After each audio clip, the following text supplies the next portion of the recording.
Bien, merci de cette invitation à vous parler effectivement de biodiversité. Ce que je voudrais dire en introduction, c'est que 95% de ce que je vais vous raconter ne m'a pas été enseigné, et pourtant j'ai fait quelques années d'études dans les sciences naturelles. Ça veut dire effectivement que notre connaissance du vivant, puisque c'est de ça qu'il s'agit, eh bien, elle évolue sans cesse et elle continuera à évoluer.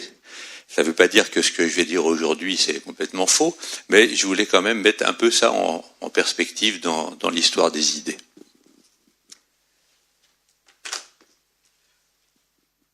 Alors effectivement, après avoir fait une carrière dans le domaine de la recherche et de la gestion de la recherche, je préside actuellement une association qui s'appelle Humanité et Biodiversité. Le titre, vous le voyez, est assez en rapport avec l'introduction qui vient d'être faite. Et puis, minute publicitaire, mais ça sera la dernière, si vous voulez soutenir cette association, qui essaye justement de sensibiliser tout le monde aux enjeux de cette biodiversité. Vous avez des petits bulletins au fond de la salle. Alors effectivement, j'ai intitulé cette conférence Voir la vie autrement, parce que ce que je vais vous montrer, c'est justement que la manière dont on croit connaître le vivant à travers les expériences d'enfants, d'adultes, d'observation, de se promener dans la nature, eh bien, a beaucoup évolué, et effectivement que par rapport à cette question, est-ce que c'est robuste, est-ce que c'est fragile et autres, eh bien, il y a beaucoup de choses à dire pour ensuite vous faire votre opinion. Alors, on va commencer effectivement par un petit lever de rideau sur notre petite planète. Juste pour vous dire une chose, déjà, c'est que si cette belle petite planète tenait dans ce bâtiment, en gros, vous voyez, une énorme boule dans ce bâtiment, eh bien, la vie, l'ensemble des êtres vivants, c'est une petite couche qui est mince comme un papier à cigarette. Autrement dit, c'est une petite pellicule, mais qui ferait comme un papier à cigarette pour ceux qui fument encore ou qui roulent leur cigarette.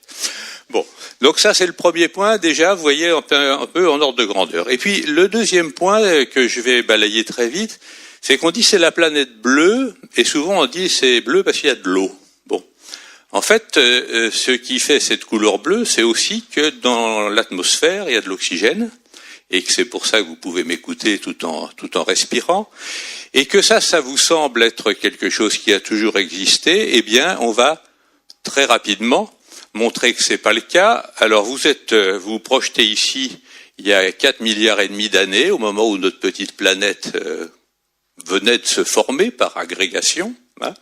Eh bien, à l'époque, autour de cette petite planète, il n'y avait absolument pas d'oxygène. Il y avait de l'eau, du gaz carbonique et de l'azote. Donc il n'y avait pas le moindre morceau d'oxygène. Et puis, qu'est-ce qui s'est passé? Eh bien, il y a 3 milliards et demi d'années, il y a des petits êtres microscopiques, qu'on appelle des algues bleues ou des cyanobactéries pour ceux qui connaissent ce terme, qui ont inventé un truc absolument extraordinaire, c'est de réussir à casser la molécule d'eau pour séparer l'hydrogène et l'oxygène. Ça a été l'invention de ce que les biologistes appellent la photosynthèse, c'est-à-dire utiliser l'énergie lumineuse pour effectivement casser cette molécule d'eau. Et en fait, ces bactéries, l'oxygène, ça les intéressait pas du tout, puisqu'elles vivaient depuis un certain temps dans un milieu, justement, où il n'y avait pas d'oxygène. Et c'était même assez toxique pour elles. Ce qui les intéressait, c'était l'hydrogène, parce que c'était une ressource d'énergie. Et donc, qu'est-ce qu'elles ont fait? Eh bien, elles ont commencé à se débarrasser de l'oxygène, dont elles ne savaient pas quoi faire. Et donc, peu à peu, cet oxygène, eh bien, il est sorti.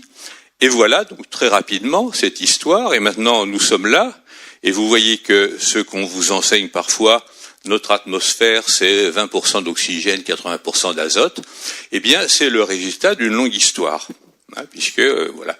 Et c'est une longue histoire du vivant, puisque tout l'oxygène que nous avons autour de nous, c'est lié au fait que des êtres vivants, année après année, millions d'années après millions d'années, effectivement, ont transformé cette atmosphère. Alors, peut-être que tout de suite vous vous posez la question, mais finalement, pourquoi ils ont inventé ça, les êtres vivants, il y a 3 milliards et demi d'années, et qu'il a fallu aussi longtemps pour qu'on ait de l'oxygène dans l'atmosphère?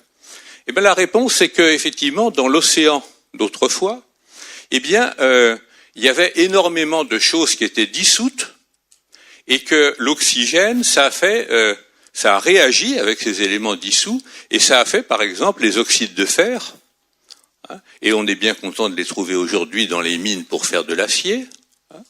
Et puis, également, ce que ça a fait, eh bien, c'est que quand il y a eu beaucoup d'oxygène, c'est cette fameuse explosion de la vie il y a 450 millions d'années, dans laquelle d'un seul coup on voit apparaître des tas d'êtres vivants qui nous rappellent de près ou de loin des êtres vivants actuels. Mais vous voyez que cette longue histoire de la vie, eh bien, ça a été effectivement cette invention finalement de l'oxygène. Et puis le gaz carbonique, puisque vous avez vu qu'au début il y en avait énormément, eh bien il a été peu à peu pompé, et qu'est-ce qu'il est devenu? Il est devenu le pétrole et le charbon, et puis il est surtout devenu ces énormes accumulations de falaises calcaires, parce que quand vous regardez les falaises d'Étretat, là aussi c'est de tout petits grains de calcaire qu'année après année, des petits êtres vivants ont accumulé. Alors pourquoi je vous dis tout ça?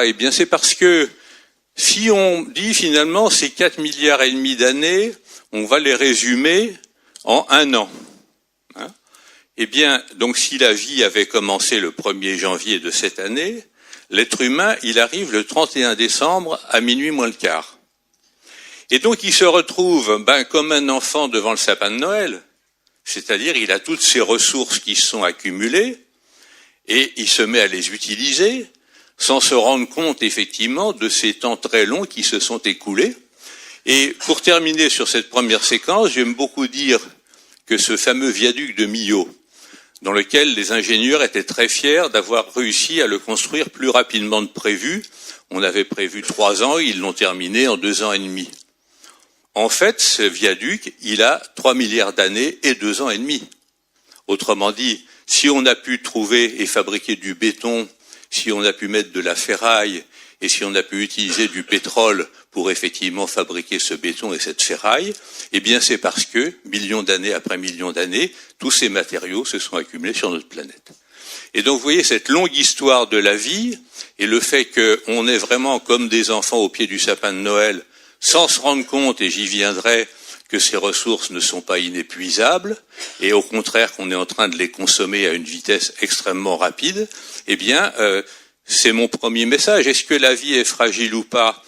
Elle sait faire des choses, elle peut nous aider à faire des choses, mais elle a ses rythmes, elle a ses exigences, elle a ses limites, et la question effectivement de les comprendre et de les respecter, ça va être notre défi. Donc voilà un petit lever de rideau. Ça va jusqu'à maintenant? Est-ce que vous m'entendez bien au fond? Vous voyez bien? Tout va bien? Bon, alors on continue et on va maintenant effectivement rentrer un peu dans ce mot qui est pas très beau, mais enfin qui est devenu assez commun, pour essayer d'expliquer pourquoi ce mot qui est apparu il y a une 30aine d'années, qu'est-ce que les scientifiques ont voulu dire en introduisant ce mot pour parler de quelque chose qui était plus classique autrefois, qui était les êtres vivants ou la nature vivante, si vous voulez. Qu'est-ce qu'ils ont voulu dire?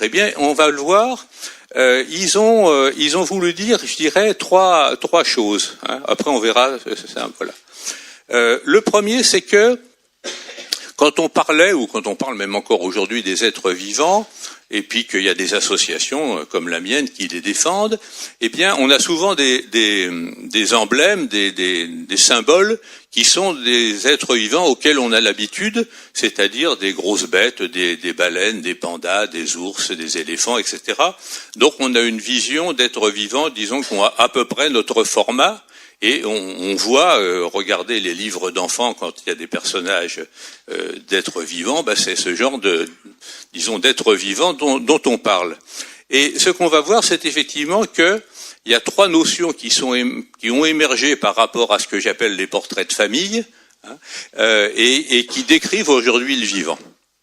Le premier, effectivement, c'est ce qu'on a appelé la nouvelle frontière, c'est-à-dire l'explosion du nombre d'êtres vivants qu'on ne connaissait pas et qu'on découvre peu à peu. Alors, je vous mets ici une petite simulation. Ça, c'est effectivement lorsque les gens avec des sous-marins ont plongé dans les océans profonds Et moi, on m'a enseigné qu'en dessous de 600 mètres, quand il n'y avait plus de lumière, il n'y avait plus de vie. Eh bien, quand à 3000 mètres de profondeur, ils ont allumé les projecteurs des sous-marins, ils ont vu ce genre de choses, c'est-à-dire non seulement des endroits où il y avait une vie extrêmement grouillante, mais des tas d'êtres vivants qu'on connaissait pas du tout.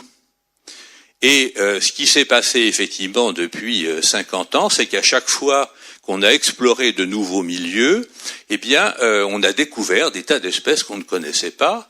Et ça veut dire que dans les années 80, on avait tendance à dire, bon, depuis le temps qu'on se balade sur la planète, on doit connaître au moins 90% des êtres vivants qui vivent sur notre planète. Aujourd'hui, l'estimation des scientifiques, c'est qu'on en connaît peut-être 10%. Autrement dit, qu'à chaque fois qu'on regarde un petit peu où est-ce qu'il y a des êtres vivants, on trouve des tas de choses qu'on ne connaît pas.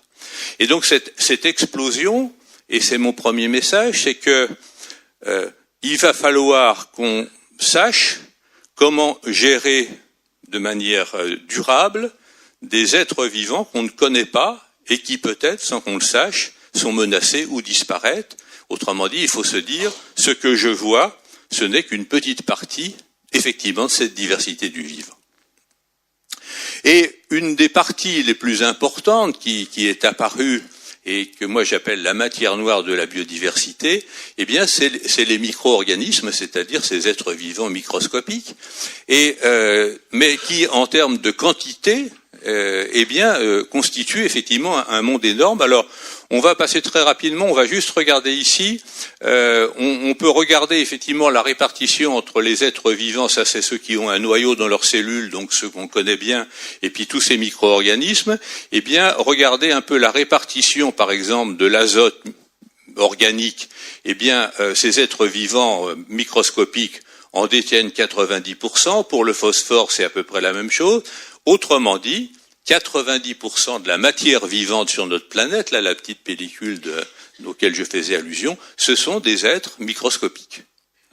Et ça veut dire effectivement que c'est le premier grand changement de ce que j'appelle voir la vie autrement, c'est que au XVIIIe, au XIXe, au début du XXe siècle, la représentation du vivant, c'était ça, c'est-à-dire les grands êtres vivants dont on a parlé, et puis on savait qu'il y avait quand même des invertébrés, puis qu'il y avait peut-être quelques microbes.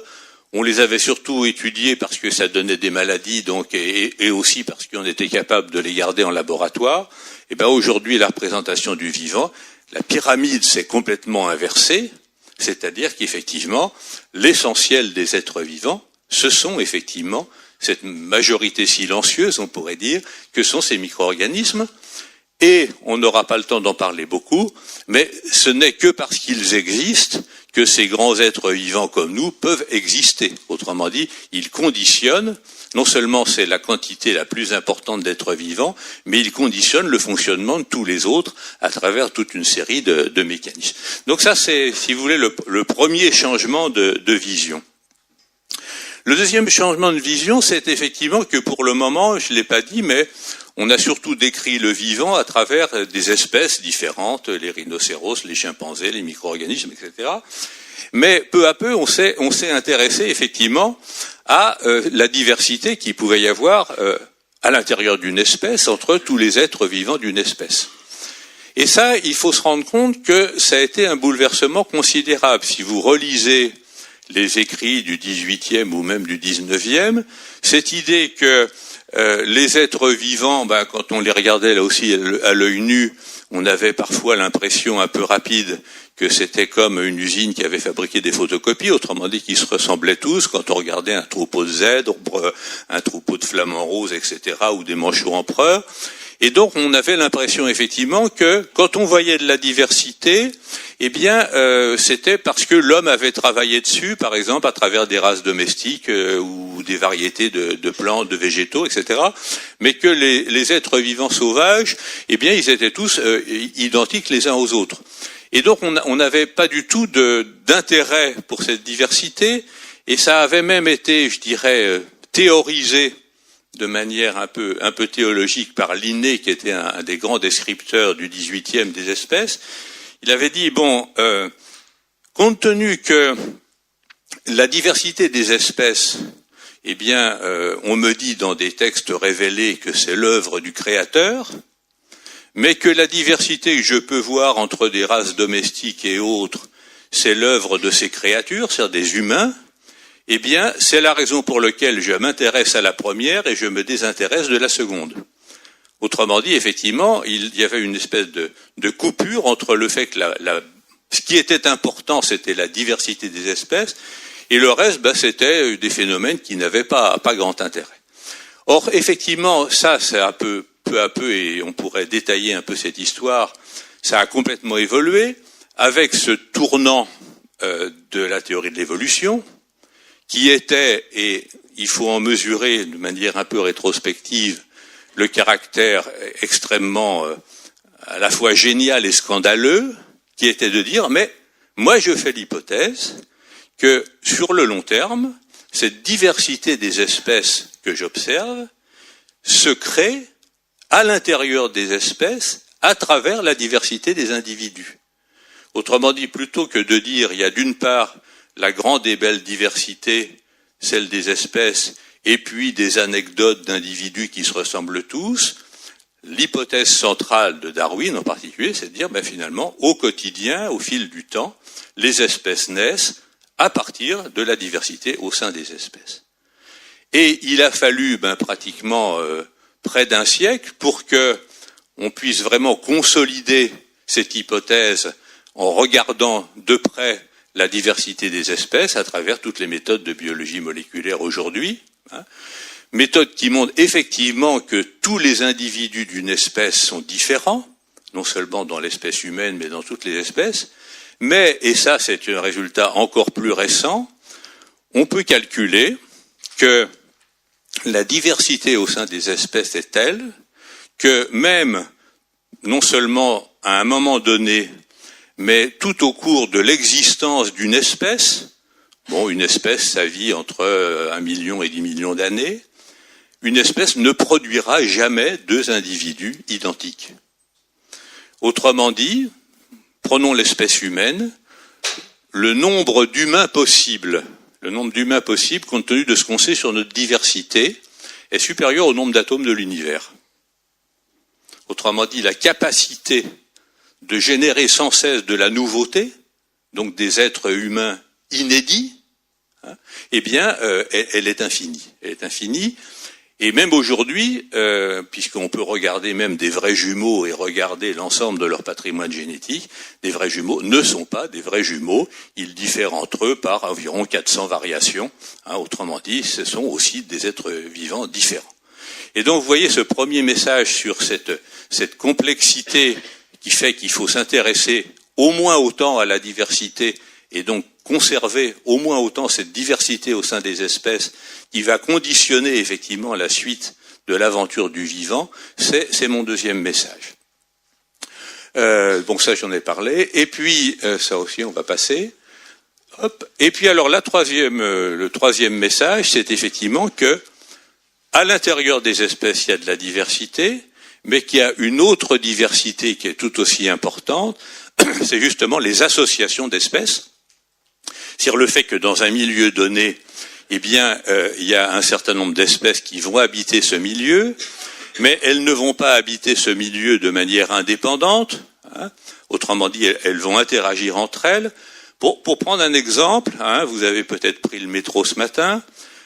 Supposons qu'à la sortie d'un wagon de métro, vous demandiez à tous les gens, Madame, Monsieur, pourquoi vous étiez monté dans le même wagon que moi ? Les gens vous disent, mais il n'y a aucune raison. On était ensemble dans le même wagon, mais j'avais aucune raison de monter dans votre wagon. Autrement dit, dans un wagon de métro, les gens, ils existent indépendamment les uns des autres. Parfois, quand la lumière s'éteint, ils essayent un peu de nouer des liens, mais effectivement, Et par contre, dans un écosystème, c'est pas un wagon de métro. Autrement dit, les espèces vont être reliées entre elles. Si on prend par exemple un massif corallien, toutes ces espèces en permanence vont interagir, vont échanger des messages, des signaux visuels, sonores, chimiques, etc. Et donc on peut dire que un écosystème, c'est un véritable organisme, c'est-à-dire que toutes les espèces, eh bien, tous les êtres qui peuplent ce milieu, eh bien, constituent un ensemble qui va être fonctionnel, qui va effectivement assurer les grands cycles de la matière, et que d'une certaine manière, quand on parlera tout à l'heure de comment il faut préserver la biodiversité, eh bien, il ne s'agit pas de prendre chacune de ces espèces et de les mettre dans un bocal indépendamment. Il s'agit effectivement de préserver cet assemblage, cet ensemble co-adapté d'êtres vivants qui vivent dans un même milieu. Or, vous avez entendu dire qu'un certain nombre de gens qui ont beaucoup d'argent disent « mais il n'y a pas de problème, on va faire des banques dans lequel, au Spitzberg ou ailleurs, on va mettre un échantillon de chacune des espèces, et comme ça, on aura sauvé la biodiversité. » Ben non, la biodiversité, elle se vit au quotidien en maintenant, effectivement, ces relations entre les espèces. Et puis alors, le troisième message, effectivement, important du mot biodiversité, c'est justement que la biodiversité, ben c'est stable, mais je dirais c'est stable comme vous êtes stable quand vous faites de la bicyclette. Autrement dit, c'est une stabilité liée au fait que ça évolue sans cesse. Et ça aussi, je dirais que, comme je l'ai dit tout à l'heure, l'espèce humaine est arrivée un peu tard, et pendant longtemps, elle a eu l'impression, effectivement, que les êtres vivants, la nature, tout ça, c'était stable, c'était immuable. Et Rousseau, par exemple, voyait même dans ce caractère immuable une espèce de ressource par rapport au caractère trépidant de la vie des humains. Bon. Or, effectivement, maintenant qu'on a un peu de recul, ben on voit que la vie, c'est celle des humains, mais aussi des autres espèces vivantes, sans cesse, dans le temps et dans l'espace, ça bouge. Alors, je vous donne juste un petit exemple.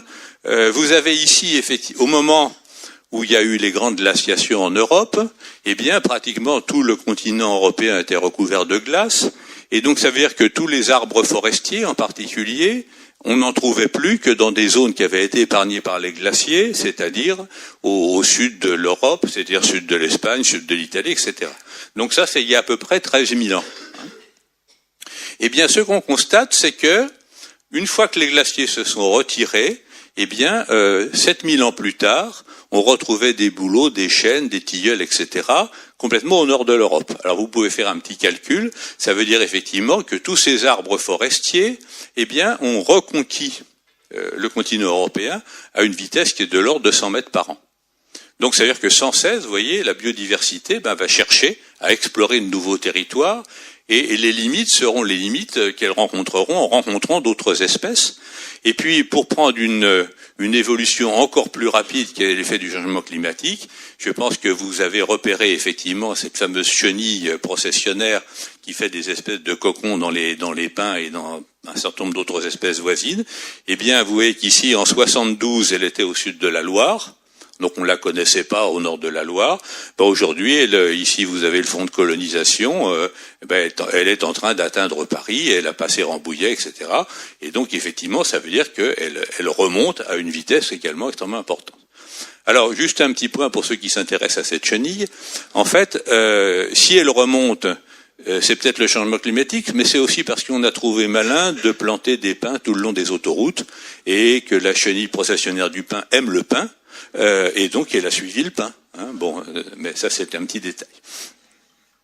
Alors, pour vous montrer effectivement ce changement de vision sur la biodiversité, je vous mets ici une photo d'une île qui est au milieu du canal de Panama, qui s'appelle Barro Colorado.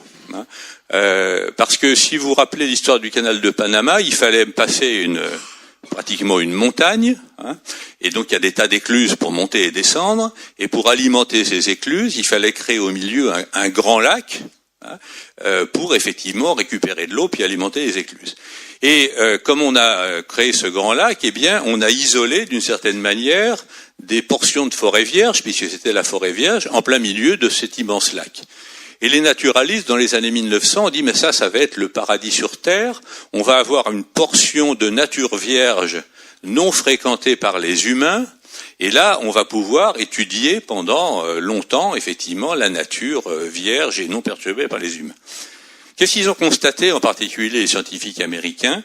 C'est que un siècle après l'ouverture du canal de Panama, il y a 2 fois moins d'espèces d'oiseaux dans ces îles protégées que sur les bords du lac.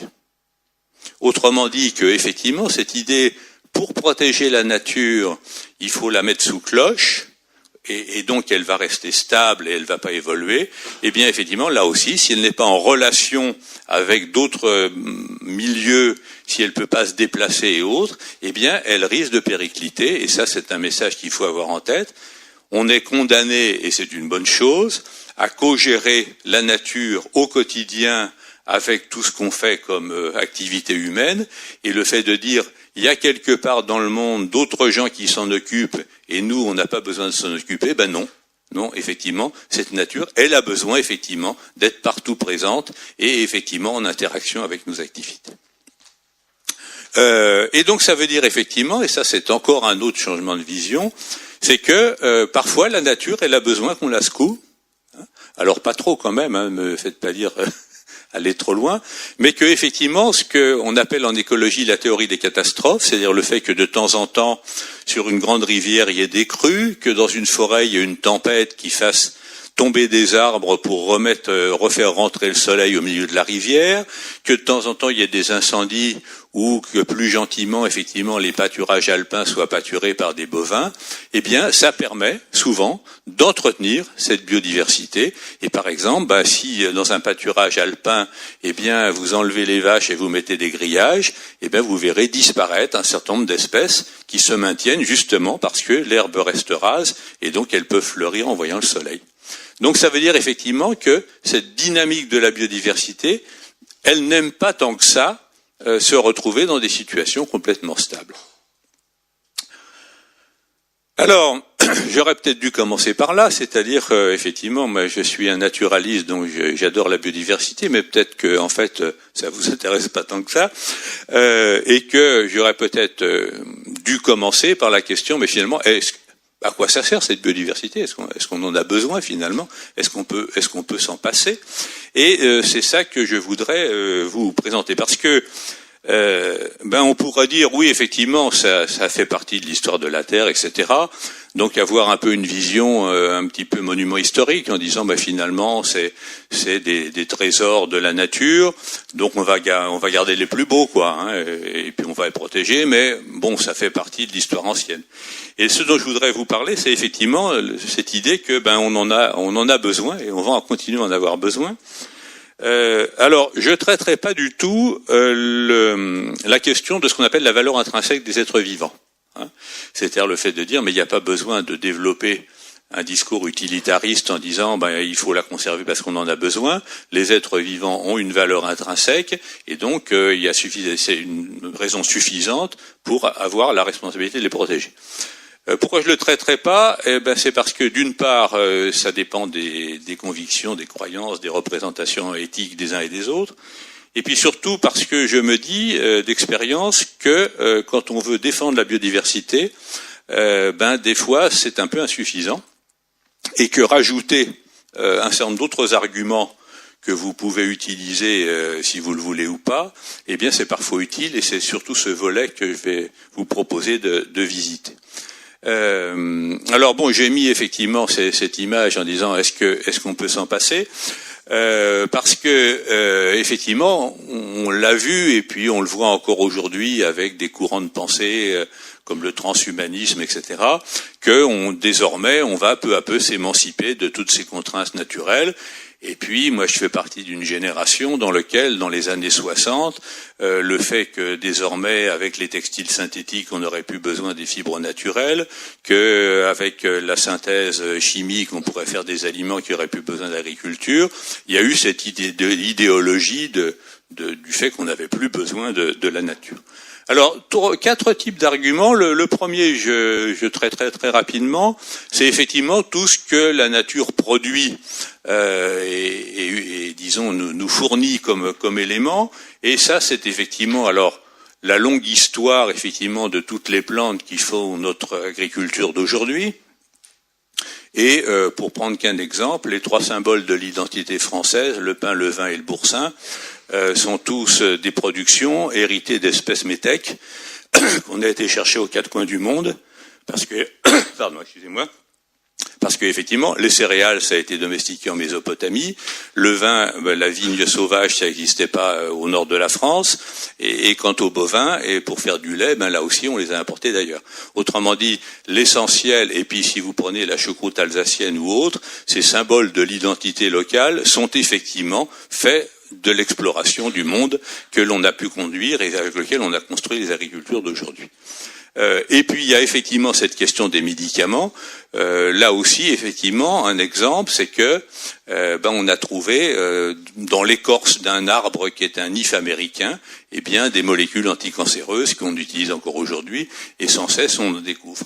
Et alors, ce qui est amusant, et juste une petite anecdote, c'est que un jour il y a un monsieur qui était un chimiste génial et qui a dit j'ai une idée, je vais faire une molécule pour lutter contre une maladie. Et donc, comme il avait réussi cette synthèse, il l'a breveté. Et puis un jour, en se baladant dans la forêt, on a trouvé un arbre qui faisait cette molécule. Autrement dit, il avait effectivement inventé un truc que la nature avait inventé avant lui, mais dont il s'était pas rendu compte. Alors une petite image comme ça pour transition sur l'utilisation de la biodiversité de manière culturelle. Alors, qu'est-ce que vous avez ici ? Vous avez un champ avec des petits paysans, des paysans japonais, qui sont en train de faire des choses. Ils plantent du riz, ce qui est assez normal au Japon. Et puis on va suivre effectivement l'évolution de ce champ au fil du temps. Regardez comme c'est beau. C'est-à-dire que c'est une tradition au Japon de jouer sur la couleur des feuilles de riz. Parce qu'on peut avoir des riz à feuilles noires, des riz à feuilles jaunes, des riz à feuilles vertes, des riz à feuilles blanches, pour faire ces grands tableaux dans lesquels, effectivement, les gens viennent admirer au printemps, cette diversité à l'œuvre. Et ça, je vous le montre parce que ça montre bien que si on veut se réconcilier avec la biodiversité, les chefs-d'œuvre qu'on pourra faire, c'est un partenariat d'une certaine manière, c'est une interaction entre l'homme et la nature, et c'est ce qui permet effectivement non pas d'opposer l'homme et la nature, mais au contraire de voir tout ce qu'on peut faire ensemble. Ce qu'on peut faire ensemble, c'est ça par exemple, c'est-à-dire nos fameuses falaises d'Étretat dont je parlais, et ces massifs de calcaire que la vie nous a donnés, c'est ce qui nous a permis aussi de faire ces monuments qu'on continue à admirer.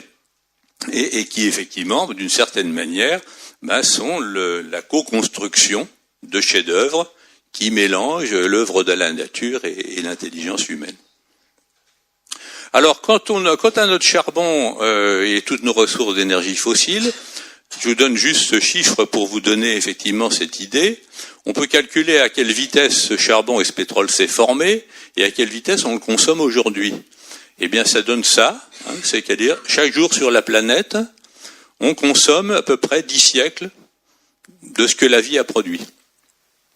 Autrement dit, on consomme ces ressources à peu près, je ne sais pas combien de fois plus, 10 000 par 365, plus vite qu'elles se forment. Autrement dit, effectivement, on dilapide ce capital. Alors, il y en a encore, mais effectivement, c'est pour vous donner un peu cet ordre de grandeur. Le deuxième point sur lequel je voudrais insister, c'est effectivement la diversité du vivant comme source d'inspiration. C'est ce qu'on appelle la biomimétique.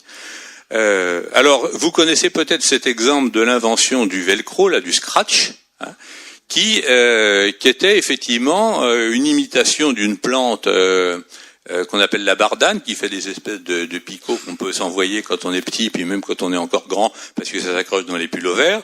Effectivement, c'est à partir de là, en regardant un petit peu comment étaient faits ces picots avec le petit crochet qu'il y a au bout, que les gens ont dit, tiens, je vais faire la même chose, et on a inventé ce velcro.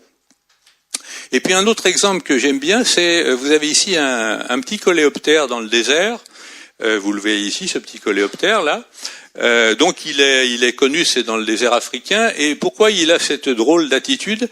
Parce que le matin, il se met comme ça, et puis on constate qu'au bout d'un moment, il y a une petite goutte d'eau qui se forme sur sa carapace. La petite goutte d'eau descend puisqu'il a la tête en bas, puis il boit sa goutte d'eau. Et puis avec ça, il passe la journée jusqu'à la fois d'avant, parce qu'il faut faire ça tôt le matin. Et qu'est-ce qu'on a constaté ? Effectivement, c'était que la structure de cette carapace avait une forme très particulière et que ça permettait de condenser de très faibles teneurs de l'atmosphère en vapeur d'eau. Et ça, l'idée, ça a donné l'idée à des gens de dire, mais finalement, si on pouvait reproduire un peu ce genre de choses pour récupérer de l'eau à des endroits où il pleut jamais, c'est-à-dire ce qu'on appelle les fameux filets à brouillard, eh bien, effectivement, c'était un peu cette idée de reproduire ces structures un peu fines pour inventer, effectivement, ces filets à brouillard. Un autre petit exemple que j'aime bien, c'est effectivement, vous avez ici un rapace et vous voyez le bout de ses ailes avec des plumes qui ont des formes un peu particulières. Et vous avez peut-être vu récemment que Airbus, notamment, a sorti ses avions avec des ailes qui se replient. Et les gens disent, c'est pour que ça tienne bien dans les aéroports, on va en faire comme ça on pourra les serrer davantage. Non, c'est pas ça. C'est effectivement parce que on s'est rendu compte que du point de vue stabilité du vol, ça avait des avantages. Eh bien, vous pouvez être d'accord ou pas d'accord, mais moi je prétends que s'il n'y avait pas eu les oiseaux, l'homme n'aurait jamais inventé les avions. Et donc effectivement, on a quand même la nature à 150 millions d'années d'expérience du vol, donc petite expérience, et on peut dire qu'elle sait faire des choses qu'aujourd'hui encore les drones ne savent pas faire. Et puis l'autre observation qu'on peut faire, je vous disais tout à l'heure que dans un écosystème, les êtres vivants échangeaient sans cesse des informations et autres. Alors je vous donne ici un petit exemple, c'est un tabac, enfin de la famille du tabac, qui est dans le désert, et puis effectivement un insecte vient pondre sur ses feuilles, ça fait des chenilles, et les chenilles mangent les feuilles. Jusque-là, rien d'extraordinaire. Et on pourrait se dire, ce tabac va se faire manger, point barre. Mais non, en fait, ce tabac, il ne va pas se faire manger, il va mettre des petits signaux chimiques. Des signaux chimiques, d'une part, qui vont dire, écoutez, ça commence à bien faire, donc s'il pouvait ne pas y avoir de nouvelles femelles qui vont y répondre sur mes feuilles, ça serait bien. Donc plutôt une molécule qui va repousser de nouveaux insectes. Et puis une autre molécule qui, au contraire, va attirer d'autres insectes. Et pas n'importe quels insectes, c'est des insectes qui mangent les chenilles. Autrement dit, ça veut dire que cette plante, émet un certain nombre de substances chimiques qui vont lui permettre, alors c'est une formulation un peu finaliste, mais effectivement de limiter les dégâts et donc de se défendre contre ces insectes. Et donc, effectivement, cette analyse de toutes ces molécules chimiques qu'on peut faire aujourd'hui, ça donne des méthodes comme que vous connaissez peut-être, ce qu'on appelle la confusion sexuelle. Ici, on est dans le vignoble il y a des papillons qui viennent pondre effectivement sur les grappes de raisin. Les petites chenilles sont dans les grains et puis ça pose des problèmes. Et puis qu'est-ce qu'on fait? On repère la molécule attractive des femelles qui font venir les mâles. On la synthétise, on la met dans ces petites choses en plastique là. Et effectivement, les mâles ils tournent autour de ça et pendant ce temps-là, ils vont pas féconder les femelles.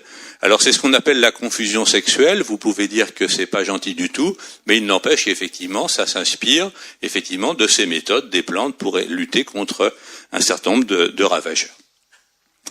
Et alors je terminerai sur cette question effectivement de l'imitation du vivant parce que je vous ai mis ici l'image du penseur de Rodin. On peut dire que au moins dans notre représentation occidentale, on est quand même encore très très imprégné de l'individu génial et solitaire. C'est-à-dire notre représentation de l'intelligence, c'est la grosse tête. C'est le gars ou la femme qui réfléchit et puis qui dit ça y est, j'ai trouvé. Bon. Donc on a une conception individualiste de l'intelligence. Bon. Et puis effectivement, quand on fait une petite expérience, on va mettre des fourmis à un endroit et on va mettre du sucre à l'autre bout. On voit que les fourmis se baladent au début et au bout d'un moment, elles trouvent le sucre. Elles trouvent le sucre et elles sont tous à l'endroit où il y a du sucre. Bon. Or, chaque fourmi n'est dépositaire que d'une infime partie d'intelligence. C'est pas péjoratif pour les fourmis, tu veux dire que c'est pas bon. Mais par contre, en permanence, elles sont reliées entre elles. C'est-à-dire qu'elles échangent sans cesse des signaux, généralement chimiques, disant j'ai vu ça, j'ai pas vu ça, je suis là, je suis pas là, etc. Et peu à peu, ce système crée de l'intelligence collective, c'est-à-dire il trouve, c'est-à-dire il résout un problème. Bon. Et peu à peu, on s'est posé cette question de dire, mais finalement, est-ce que ces formes d'intelligence collective ou d'intelligence répartie, il ne faudrait pas s'en inspirer davantage? en particulier pour trouver des solutions à des problèmes effectivement un peu complexes. Et c'est par exemple ce qu'on fait maintenant avec ce qu'on appelle les colonies de robots, hein, c'est-à-dire qu'effectivement, on dit on va pas faire un robot qui va coûter super cher et qui va être absolument génial, on va faire des tas de petits robots qui vont en permanence échanger des informations, qui vont explorer et qui éventuellement vont trouver des solutions. Mais ça fait aussi partie de ce que j'appelle le mimétisme. Le troisième point, voilà. Hein.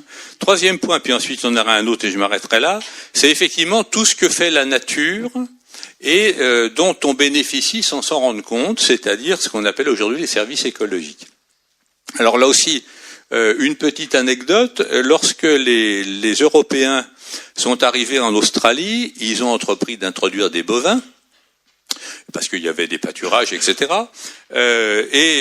Ces bovins ont fait des bousses quand c'était des vaches, et ils se sont rendus compte que peu à peu, ces bousses s'accumulaient, etc. Et donc, pourquoi ? Parce qu'il y avait pas de bousiers qui recyclaient les bousses.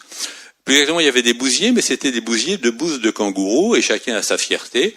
Le bousier de bousses de kangourou ne traitait que les bousses de kangourou. Et donc ils ont dit il faut qu'on importe le bousier européen qui lui sait traiter les bousses de vache. Et donc ils ont dit il faut que les agriculteurs payent pour ce travail. Et comme tous les agriculteurs dans tout le monde entier, ils n'avaient pas trop envie de payer. Et donc effectivement on a calculé combien ça coûterait s'il fallait ramasser les bousses à la main plutôt que de le faire par les bousiers. Et il y a ce chiffre, que le chiffre d'affaires de la petite entreprise bousier correspondrait à peu près à 2 milliards de dollars par an. C'est-à-dire que s'il fallait le faire plutôt que de faire travailler des bousiers, on a ce chiffre assez astronomique. Un autre exemple, effectivement, qui est important dans l'aménagement du paysage, c'est ce qui se passe en bordure des rivières, avec en particulier les bordures de végétaux. Parce que effectivement, quand l'eau arrive en bordure de rivière et qu'elle traverse ces peuplements végétaux, eh bien il y a tout un travail et on retrouve nos micro-organismes qui va faire que par exemple les nitrates qui sont en excédent vont être transformés et repartir sous forme d'azote dans l'atmosphère, que les produits phytosanitaires vont éventuellement être dégradés, que tout ce qui pourrait être des matières en suspension qui vont arriver dans le lit de la rivière vont être filtrées. Autrement dit qu'il y a tout un travail là aussi d'épuration qui se fait, et je vous donne juste un chiffre. Si on bétonnait la Seine jusqu'au Havre plutôt que de laisser tous les végétaux qui y a le long, la quantité d'azote qui arriverait en mer au niveau du Havre serait 2 fois plus importante qu'aujourd'hui. Autrement dit, tout ce peuplement végétal élimine à peu près la moitié de la pollution par l'azote, et ceci gratuitement, ce qui veut dire qu'effectivement ça évite de construire des stations d'épuration et autres. Et puis, dernier point, pour faire allusion effectivement à mon introduction, je vous l'ai dit au départ, la vie a mis à peu près 4 milliards d'années à retirer l'essentiel du gaz carbonique dans l'atmosphère, et vous le savez qu'aujourd'hui, nous on trouve malin d'en remettre. Bon. Et donc la vie continue à faire son petit boulot de retirer du gaz carbonique de l'atmosphère. Et ça, je détaille pas, mais ça montre effectivement que aujourd'hui, l'activité des êtres vivants nous économise à peu près la moitié du réchauffement climatique. C'est-à-dire que cette vie des êtres vivants absorbe au jour le jour à peu près la moitié de nos émissions. Bon. Donc ça veut dire que elle nous évite que ça se réchauffe trop vite, même si ça se réchauffe. La question, est-ce que ça va durer ou pas, c'est toute la question. Et je terminerai par ça, si on arrive, on va passer un petit peu vite, mais excusez-moi, je voudrais juste vous donner un petit exemple. J'avais préparé un peu trop de choses. Oui, non, mais j'avais calculé large. Voilà. Alors, est-ce que ça va durer ? Je vous montre ici, effectivement, une photo des forêts de Colombie-Britannique, c'est à l'ouest du Canada. Donc des grosses forêts de conifères qui fixent en permanence, puisque c'est des espèces à feuilles persistantes qui pompent du gaz carbonique. Et on a vu apparaître, il y a à peu près une dizaine d'années, de grandes taches rouges dans ces forêts. Et ça, c'est pas l'automne canadien, c'est pas des érables, c'est des conifères, ça veut dire qu'ils sont en train de crever. Pourquoi ils crèment ? Parce qu'un petit insecte qui était cantonné au sud de la Colombie-Britannique du fait du début du réchauffement climatique, a migré dans ces forêts, et c'est un insecte qui mange les aiguilles de pin. Et peu à peu ça s'étend, et là ça fait un peu boule de neige, enfin l'inverse de la boule de neige, c'est-à-dire que comme il mange les feuilles, les aiguilles tombent, ce qui veut dire que les arbres ne transpirent plus, et vous savez que quand les arbres transpirent, ça rafraîchit, c'est pour ça qu'on est content d'arriver en forêt parce qu'il fait un peu plus frais, donc ça veut dire que le sol va être plus chaud, et comme le sol va être plus chaud, ces insectes vont mieux passer l'hiver parce que ça s'est réchauffé. Et donc, quand c'est parti, ça part en tâche, voilà. Et ça veut dire que dans ces zones rouges, non seulement la forêt ne fixe pas de carbone, mais elle en produit puisqu'elle se met à se dégrader. Et ce qui veut dire qu'en quelques dizaines d'années, on est en train de perdre cette capacité de la forêt à nous économiser du réchauffement climatique, et la transformer au contraire en source de réchauffement climatique. Et vous voyez, ça sera mon dernier message, que effectivement, le basculement des êtres vivants d'une fonction à l'autre, ça se fait pas gentiment, doucement, on a le temps de voir venir. Dans l'état actuel des connaissances scientifiques, c'est un peu comme si vous roulez tout phare éteint en direction de la falaise d'Étretat. C'est plat, c'est plat, c'est plat, puis à un moment donné, plouf.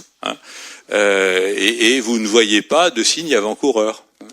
Et donc c'est ça la grande inquiétude des écologistes aujourd'hui, c'est de dire ce basculement des écosystèmes, le moment où d'un seul coup, autrement dit, par rapport à la question est-ce que la nature c'est robuste ou c'est fragile, toute la question c'est que c'est robuste jusqu'au moment où c'est fragile.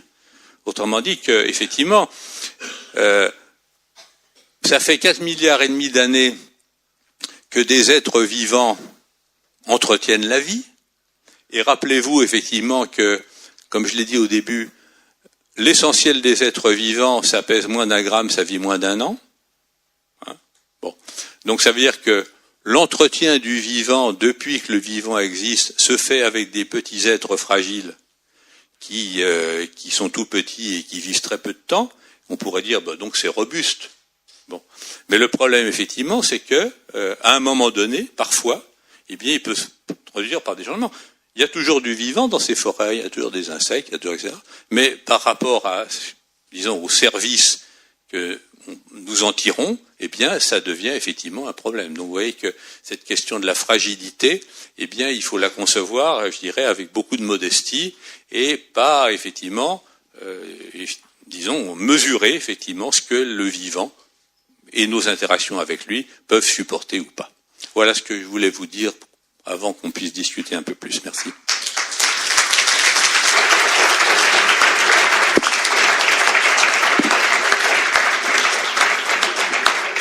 Bonjour monsieur. Donc notre question, c'est de savoir si vous pouvez nous rassurer en tant que chrétien sur la bonté de la création. Donc par exemple, là, cet insecte que vous nous avez montré dans les pins, est-ce que là on peut que le considérer comme un nuisible vu l'histoire que vous nous avez racontée? Est-ce que dans un autre écosystème ou sur une échelle de temps plus longue, vous pouvez, est-ce qu'il pourrait avoir une utilité? Est-ce que sur d'autres espèces on a pu considérer ça? Voilà. Non, on fait plusieurs questions et puis on répond. Oui, la question est la suivante. On se posait là dans notre petit groupe de savoir si vous pensez que la nature pourrait trouver, dans les années qui viennent et assez vite, une solution pour lutter contre l'homme prédateur, puisque finalement, comme on est arrivé... Non, mais c'est une question sérieuse, hein. Parce que c'est peut-être la solution. Comme on ne connaît que 10% du monde du vivant, peut-être que dans les 90 autres, ils vont pouvoir nous aider pour nous en sortir. Qu'est-ce que vous en pensez ? Oui, alors nous on a été frappés par l'interdépendance du vivant et puis cet aspect dynamique qui provoque des choses qu'on n'avait pas forcément anticipées et qui sont bonnes. Et donc nos questions, elles ont tourné autour d'un peu la même chose. Qu'est-ce qu'on peut faire? Faut-il s'alarmer? Quelles précautions à prendre? Voilà. On interpellait nous-mêmes dans ces questions-là.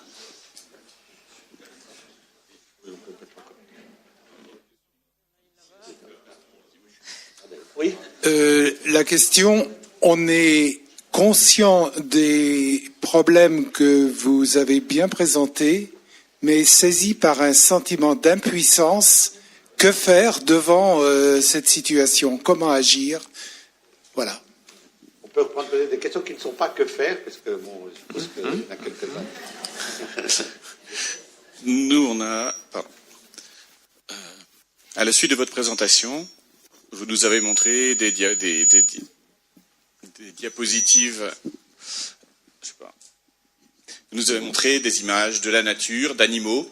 Et donc la question que nous nous posons, c'est celle de la place de l'homme, surtout en lien avec Laudato Si, puisque le pape insiste beaucoup sur le fait que quand on parle biodiversité, il ne faut jamais oublier que dans biodiversité, c'est l'homme aussi qui est en lien avec le milieu dans lequel il vit. Et donc là, j'entends qu'est-ce qu'on peut faire contre, parce que bien sûr, les méchants hommes, on est la cause de la dégradation de cette biodiversité, mais si on lit Laudato Si, on en est aussi la victime. C'est-à-dire, quelle est la place? Ce qu'on s'est dit, c'est qu'on a encore du mal à réaliser que nous sommes non pas en vis-à-vis de la nature et de la biodiversité, mais on est dedans, et que au moins autant la cause du problème, on en est aussi les victimes. Alors on va peut-être commencer par répondre, et donc ce sera pour le deuxième tour. Alors on va essayer de répondre. Comme je vous l'ai dit au début, j'essayais de vous montrer ce que la science peut dire aujourd'hui, et le concept de bonté n'est pas un concept scientifique, c'est un jugement de valeur qu'on peut attribuer. Et donc le fait de dire par contre qu'est-ce que fait une espèce et est-ce qu'on va qualifier ce qu'elle fait de nuisible ou utile est aussi un jugement anthropocentré. Je vous prends un exemple très concret. Autrefois, dans les vergers où il y avait des orangers, des citronniers et compagnie, on aimait bien que les abeilles viennent butiner pour féconder les fleurs et pour donner des fruits. Et puis, les hommes ont inventé les fruits sans pépins, parce que vous n'aimez pas cracher les pépins de mandarine, etc. Bon. Enfin, peut-être il y en a peut-être qui aiment, mais enfin, généralement, j'aime pas. Bon. Or, effectivement, pour que ces nouvelles variétés puissent donner des fruits sans pépins, il ne faut pas que les fleurs soient fécondées. Et donc, les abeilles qui étaient persona grata dans les vergers d'autrefois sont désormais plutôt considérées comme des choses à éviter. Bon. Je vous prends un autre exemple qui est la luzerne, donc une plante fourragère qu'on utilise pour nourrir les animaux. Et là aussi, je ne sais pas si vous voyez à quoi ressemble une fleur de luzerne, bon, mais c'est assez long. Et donc, pour féconder les fleurs de luzerne, les abeilles avaient une trompe un peu trop courte et c'était des bourdons, des gros bourdons qui venaient. Eux, ils venaient pas féconder, les insectes, ils viennent jamais pour féconder, mais ils venaient chercher le nectar qu'il y avait au fond de la fleur. Bon. Et puis, on a voulu améliorer la luzerne pour faire des luzernes plus vigoureuses et on a fait des variétés plus vigoureuses qui avaient des fleurs plus longues, plus grandes. Les bourdons sont arrivés, ils n'arrivaient pas à descendre jusqu'au bout. Alors qu'est-ce qu'ils ont fait?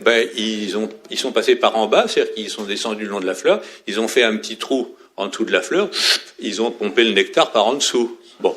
Donc ce malheureux bourdon, on va dire, il était utile, il est devenu nuisible. C'est parce que aussi, lui, il continue à faire son boulot de bourdon, et puis voilà. Donc je pense qu'effectivement, cette idée de dire méfions-nous d'une qualification des espèces avec une grille de lecture centrée sur nos propres intérêts ou sur les intérêts de certains à un moment donné, et pensons effectivement au contraire que, alors ça ne veut pas dire qu'il n'y a pas des espèces sur lesquelles en toute connaissance de cause, on peut décider de les réduire, voire de les éliminer, mais il faut bien avoir cette idée quand même de les placer dans une perspective du temps long. Pourquoi c'est important? C'est parce que cette idée qu'on pourrait décider d'éliminer une espèce est aujourd'hui techniquement une réalité. C'est-à-dire, je ne sais pas si vous avez entendu parler de nouvelles techniques de génie génétique, mais on peut décider effectivement d'introduire dans une population ce qu'on appelle un cheval de Troie, c'est-à-dire un certain nombre d'individus qui vont porter une construction génétique qui vont peu à peu éliminer l'espèce. Et des débats de ce genre, donc, dans les années à venir, ça ne sera pas de la science-fiction. Et donc, ça sera toute notre responsabilité de dire, par exemple, par rapport à une maladie qui peut ravager effectivement un pays entier, est-ce que, oui ou non, on a de bonnes raisons, effectivement, d'agir. Donc, vous voyez, cette question, effectivement, nuisible-utile, je voulais la mettre un peu dans cette perspective un peu du temps long. Alors, est-ce que la nature peut inventer des choses dans lesquelles, eh bien, elle éliminera les humains? Je dirais quand même que, justement, la nature n'a jamais inventé de système pour éliminer des espèces. Autrement dit, elle peut modifier l'abondance de telle ou telle espèce, il peut y avoir... mais on peut dire que les systèmes de relations font que une espèce peut diminuer en abondance, mais lorsqu'elle diminue en abondance, eh bien, les autres espèces vont éventuellement aller manger d'autres espèces, et donc ce système de relations fait qu'il ne va jamais, enfin, faut pas jamais dire jamais en biologie, mais enfin, disons, ça serait rarissime qu'il aille jusqu'à l'extinction d'une espèce. Moyennant quoi, effectivement, autant aujourd'hui en biologie, on est capable de dire de quoi meurt un individu. Hein, on a des idées sur qu'est-ce que c'est que le vieillissement, qu'est-ce que fait que effectivement un individu. Bon, mais la notion de disparition d'une espèce, hein, bon, vous savez que 99% et même plus des espèces qui ont vécu sur la planète sont aujourd'hui disparues. Autrement dit, ça se renouvelle sans cesse. Mais qu'est-ce qui fait qu'une espèce vieillit d'une certaine manière, ou en tout cas arrive en fin de vie? Ça, c'est quand même la grande énigme pour les biologistes. Alors, parfois, on dit qu'il y a eu une catastrophe, les dinosaures et la grande météorite, etc. Donc, il y a eu des extinctions massives, mais ça explique pas tout. Autrement dit, on n'a pas de... Vous prenez, par exemple, l'espèce humaine, et vous dites, est-ce que c'est une vieille espèce ou est-ce que c'est pas une vieille espèce? Alors, vous pouvez dire, bon, Homo sapiens sapiens, c'est 200 000 ans, une espèce, ça vit en moyenne, disons, 2-3 millions d'années. Bon, donc statistiquement, on peut dire qu'on est plutôt une espèce jeune, mais on n'a pas de méthode de biologiste pour trouver une espèce dans la nature et dire ça, c'est une espèce qui est pas loin de sa fin, quoi. On ne sait pas ce que c'est que la notion biologique de durée de vie d'une espèce. Alors, indépendance, interdépendance, impuissance, etc. Alors, d'abord, je voudrais, en essayant d'être rapide, vous donner un peu qu'est-ce qu'on appelle l'humanisme dans notre association. En décrivant à grand coup de louche, je dirais, l'histoire de l'humanisme. Il ne faut pas oublier qu'au XVIIIe siècle, l'humanisme, c'était un humanisme de mâles blancs adultes. C'est-à-dire ça tolérait l'exploitation de la femme, des enfants, l'esclavage, j'en passe, et même d'hommes blancs adultes à chapeau melon, c'est-à-dire occidental. Bon. Et puis peu à peu, cet humanisme s'est élargi, en disant, mais finalement, les femmes sont des hommes comme les autres, puis les enfants sont des hommes en devenir, ils ont des droits. N'oubliez pas que dans l'Empire romain, l'enfant, le père de famille pouvait tuer son enfant en toute impunité, pater familias, droit de vie de mort. Bon. Donc les enfants ont des droits. Et puis, on va rompre avec symétrie du droit et des devoirs. On peut avoir des droits sans avoir des devoirs. Donc, les handicapés ont des droits, etc. Et puis, abolition de l'esclavage, peu à peu. Donc, les pas blancs sont nos égaux.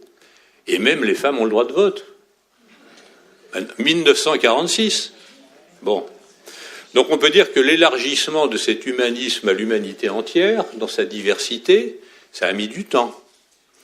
Et nous, on dit, le nouvel humanisme, c'est de se considérer comme faisant partie d'une humanité élargie avec l'ensemble des autres êtres vivants, en considérant qu'on a avec eux une communauté d'histoire, puisqu'on en vient, une communauté d'existence sur notre petite planète, et surtout une communauté de destin, puisque effectivement, nous sommes interdépendants et ce qu'ils deviendront va dépendre de ce que nous ferons et inversement. Et donc cet humanisme élargi ou intégral, si vous voulez reprendre le terme effectivement de l'écologie intégrale, c'est un peu notre credo de dire mais considérons-nous comme une parcelle de l'aventure du vivant, dotée, pour des raisons qu'on pourrait discuter, d'une capacité de comprendre et de se représenter ce vivant qui nous est pas propre mais qui est porté à un assez haut niveau chez nous.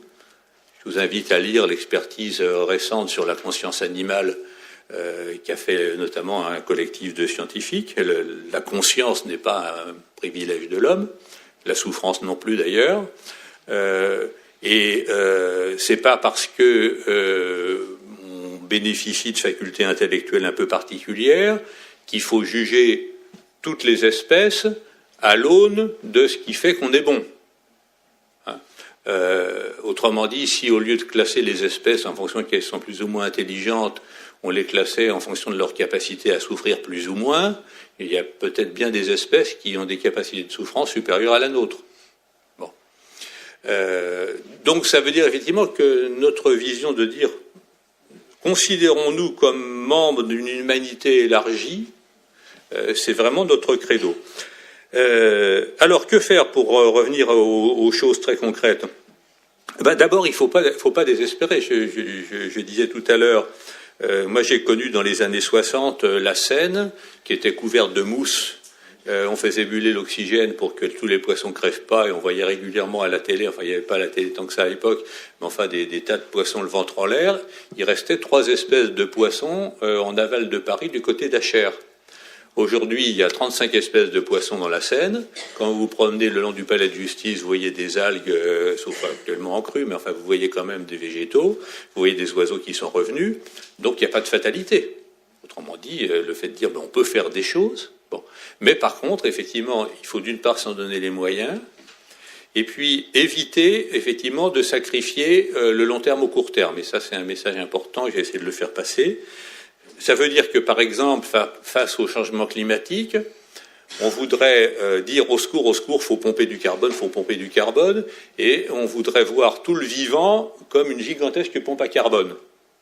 Et on dit, il y a qu'à barrer tous ces arbres tordus dans les forêts, on va planter des eucalyptus à forte densité, puis ça va pomper du carbone. Bon, ça c'est effectivement cette vision un peu court-termiste. Et le fait de dire, oui, mais attendez, dans une forêt, il n'y a pas que du carbone, et il y a aussi des tas d'autres fonctions. Et donc, ayons cette vision, effectivement, de l'ensemble des services.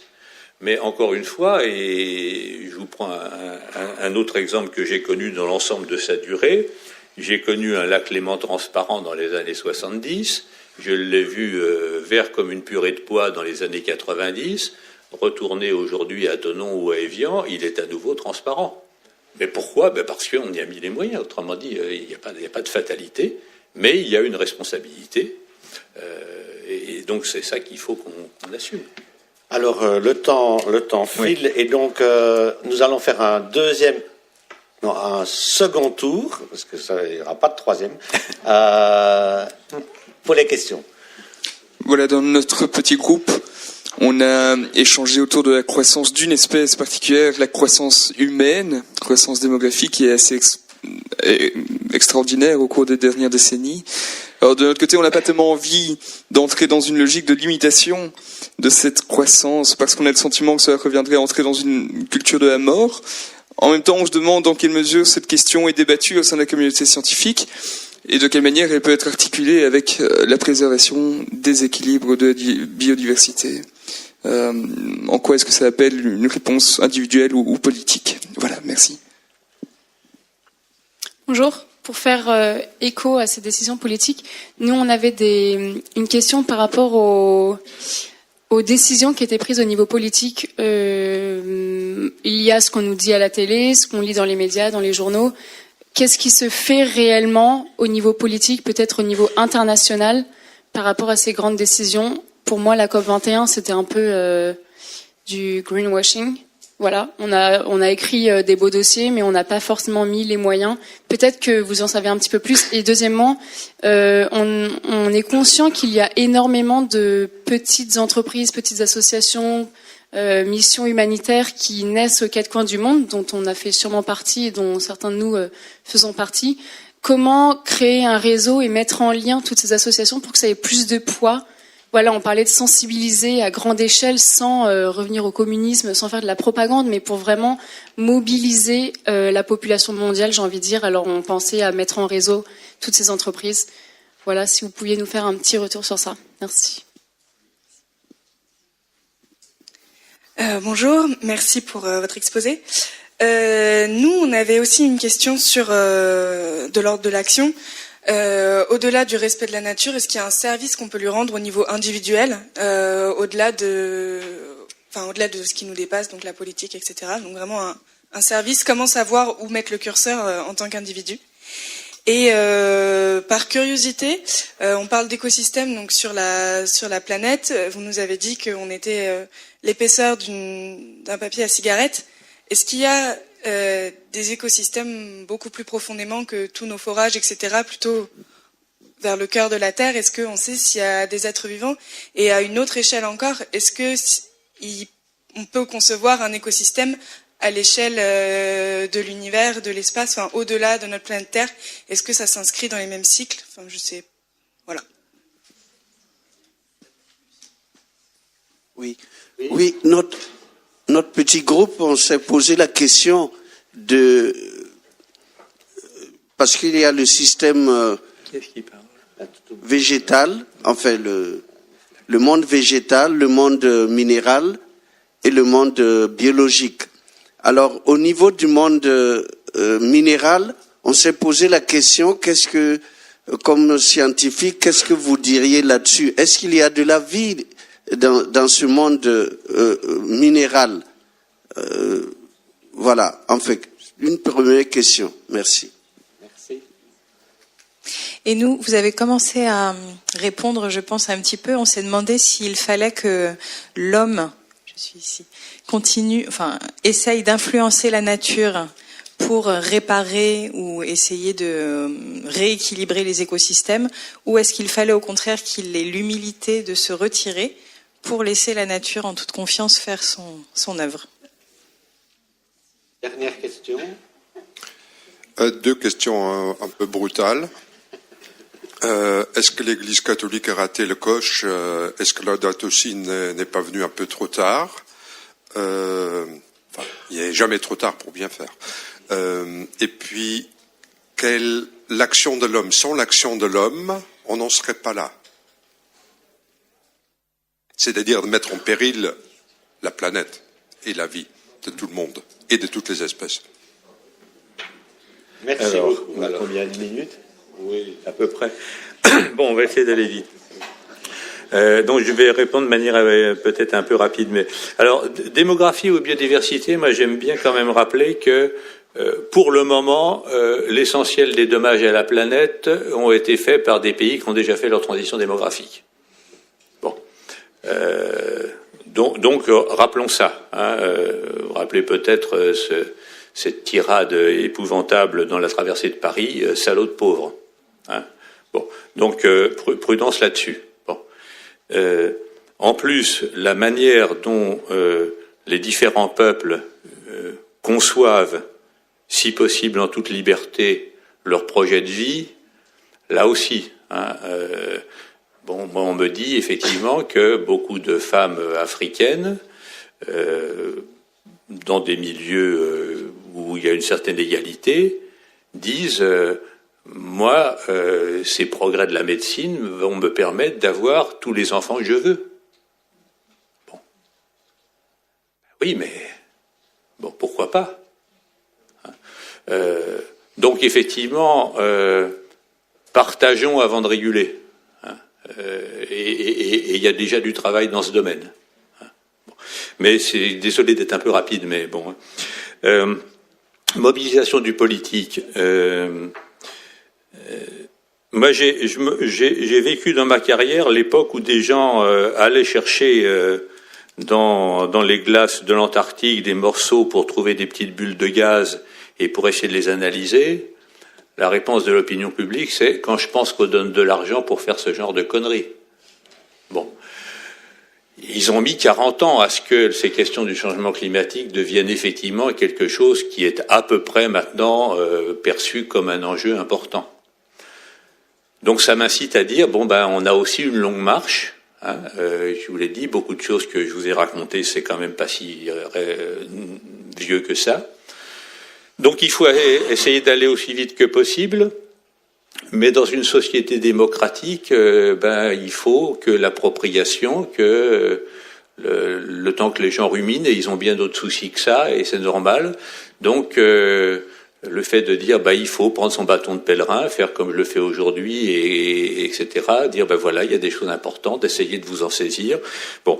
Et alors, que faire individuellement? J'ai pas le temps de détailler, mais effectivement, dès lors qu'on dit, ça rejoint un peu Colibri d'ailleurs, que cette biodiversité, elle est entre nos mains, que par exemple, si un jour, dans un endroit comme la Beauce, j'ai rien contre la Beauce, mais enfin, on décide de changer un peu les modes d'utilisation de ce territoire, eh bien, c'est pas en allant chercher le ouistiti qu'on aura protégé en Afrique ou le kangourou, etc. Ça sera avec ce qu'on aura géré sur place que, effectivement, on pourra faire évoluer ces milieux. Et donc, si vous avez la chance, par exemple, d'habiter dans un endroit où il y a un parc naturel régional et où, effectivement, on peut débattre de quel projet de territoire on veut, comment on peut faire pour conserver le patrimoine, et au même titre qu'il y a des tas de gens qui s'intéressent au patrimoine culturel et à la manière de le conserver, il y a des endroits où on peut, effectivement, le poser. Je prends un exemple très concret. On peut demander dans une commune déjà à faire un recensement de la biodiversité, ce qu'on appelle des atlas de biodiversité communale, et de le faire de manière participative en associant les habitants. J'ai participé à un certain nombre d'opérations.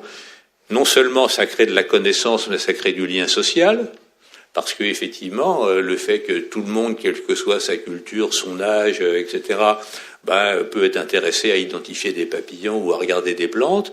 On crée du capital et du savoir-vivre ensemble, et on crée en même temps, effectivement, de la connaissance et du savoir-vivre ensemble. Donc il y a des choses qu'on peut faire. Et puis je ne détaille pas, mais dans votre manière de penser votre alimentation, votre manière de penser vos loisirs et autres, ayez cette idée de comment je peux intégrer cette question de la préservation de la biodiversité. Alors la question du papier à cigarette. Alors dans l'état actuel, effectivement, des sciences, c'est vrai que quand on creuse dans un sol et qu'on arrive, je dirais, à 10 mètres de profondeur et qu'on essaye de voir, non pas s'il y a des bactéries, mais s'il y a de l'ADN, on ne retrouve pas grand-chose. Bon. Donc effectivement, et puis ensuite, quand on monte au-dessus dans l'atmosphère, on trouve effectivement ce qu'on appelle le plancton aérien, c'est-à-dire on trouve des êtres vivants, il y a parfois des araignées qu'on va trouver à 3000 mètres d'altitude accrochées à un petit fil, vous savez, ces fils de la Vierge, mais on peut dire que ça décroît également avec l'altitude. Donc cette idée que le vivant, il est cantonné à 99% entre 10 mètres au-dessus et 10 mètres en dessous de la surface, c'est quand même assez... dans l'état actuel des connaissances, c'est quand même notre représentation. Alors, par contre, ailleurs dans le monde, on est réduit, dans l'univers, on est réduit à des hypothèses. J'ai eu l'honneur de succéder à Hubert Reeves, que vous connaissez sans doute comme président de l'association. Hubert Reeves, lui, dit, compte tenu effectivement que notre galaxie est une galaxie parmi 10 milliards de galaxies et n'a rien d'extraordinaire, que ce qui s'est passé sur notre galaxie a donc de fortes chances de se passer dans quelque part ailleurs, je me dis statistiquement que ça serait curieux, mais je le saurais jamais, que les phénomènes d'apparition de la vie ne soient pas passés ailleurs quelque part dans l'univers, sachant que, vous le savez aujourd'hui, on découvre sans cesse ce qu'on appelle des exoplanètes, dont on dit que ça pourrait ressembler à la Terre de près ou de loin. Donc voilà, c'est plutôt une conviction statistique qu'une démonstration. Alors, laisser la nature faire ou s'en passer, moi je pense qu'il faut là aussi faire les deux, c'est-à-dire avoir des endroits dans lesquels on laisse voir comment la nature se débrouille, hein, ne serait-ce que pour pouvoir l'observer. Et puis avoir effectivement prendre la responsabilité à un moment donné d'expérimenter, c'est-à-dire de changer des choses et voir si ça marche ou pas. Parce que effectivement, si on attend en disant tant qu'on ne connaîtra pas tout, eh bien on fera rien. Non, je pense qu'il faut avoir le courage de dire on va modifier des choses et on va apprendre en marchant. Alors ça ne veut pas dire qu'il faut faire n'importe quoi, mais il faut aussi apprendre à. Alors moi j'aime beaucoup, j'essaye de réhabiliter le mot ménagement de la nature. Parce que d'abord ça a donné management en anglais, mais c'est une racine française. Hein, Olivier de Serres, 1600, traité du ménagement des champs. Et ça veut bien dire ça, c'est-à-dire qu'il faut gérer en ménageant. Bon, je m'arrête là, je crois que j'ai dépassé le...